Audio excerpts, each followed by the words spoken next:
Ladies and gentlemen, boys and girls, I apologize for the misleading game footage. I'm not going to be talking about Titanfall 2, I just wanted to fill the empty space since my focus is on the audio.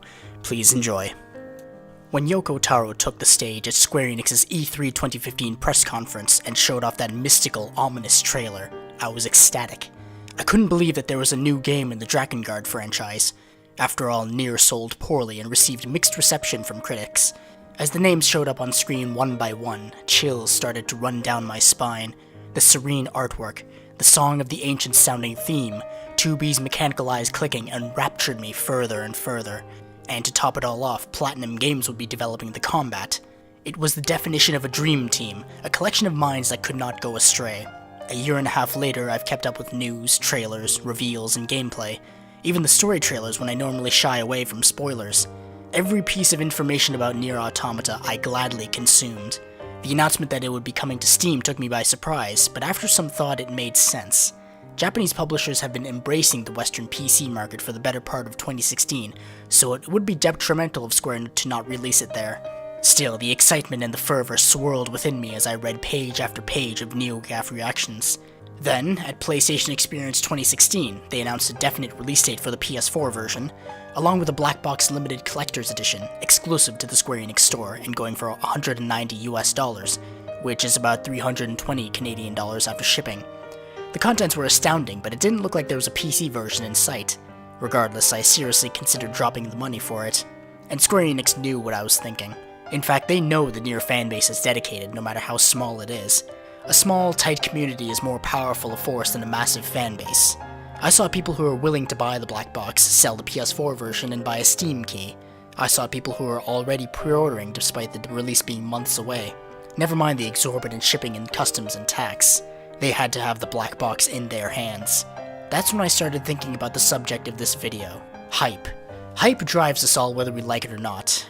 The announcement of a new iPhone, seasonal clothing, a new album from our favorite band. If you were excited for an unreleased product or service, you were feeling hyped. Whether that product or service turned out to be amazing, satisfactory, or terrible, you still went in with certain expectations. And it's easy for those expectations to cloud our judgment of the actual thing. I bought The Division in March of 2016 at full price, played with a couple of friends for 25 hours, then dropped it. While I enjoyed what I played, I still felt that the finished product was hollow and unsatisfying. Apparently it has gotten better since release, but I haven't had the drive to go back to it. I bought Deus Ex Mankind Divided at full price, which released in August. While it was a fantastic game, it was disappointingly short, had a plethora of egregious microtransactions and DLC, and plagued with minor performance problems that turned off a large number of PC players. I consider my purchase well worth it, but the game's release was very problematic. I pre-ordered Dishonored 2 in November, confident that Arcane and Bethesda could produce something even better and deeper than one of my favorite stealth games, the original Dishonored. The game fulfilled that under the bargain, no doubt. Once again, the PC port was butchered beyond recognition. Frame pacing problems prevented people with even Titan X's from achieving playable frame rates, let alone optimal. Built on a modified id Tech 5 engine, it even had trouble on consoles.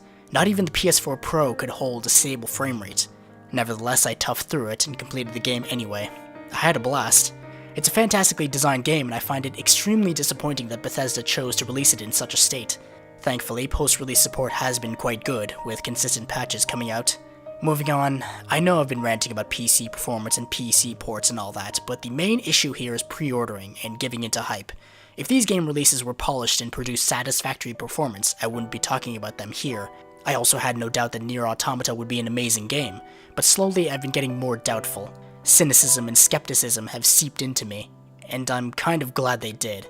I can think of only 3 releases in 2016 that I was truly happy with: Fury, Doom, and Titanfall 2. All 3 deliver amazing experiences right from the get-go, and are fully worth purchasing. I suppose my main point here is to be careful. As much as I want to board the hype train for NieR Automata, I know that in the long run, it will most likely bite me in the ass. Knowing Square Enix, they're going to charge money for the original voices and lock things behind DLC. No matter how talented Yoko Taro and Platinum are, no matter how passionate and driven they are, I will still have doubts and be skeptical. I've been ruined by season passes, botched releases, delays that weren't worth it, and broken promises. The gaming industry has just become a cesspool of these things, and no matter how excited I am at the prospect of a new NieR game, I can't put these feelings aside.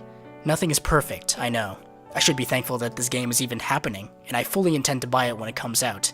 but pre-ordering is off the table, as it should be for all the consumers.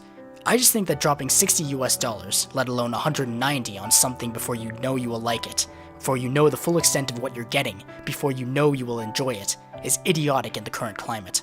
Once again, be careful of what you're buying. Support the publishers and developers that truly deserve it. Vote with your wallet, as the saying goes. Thank you very much for watching. I will see you next time. Toodaloo.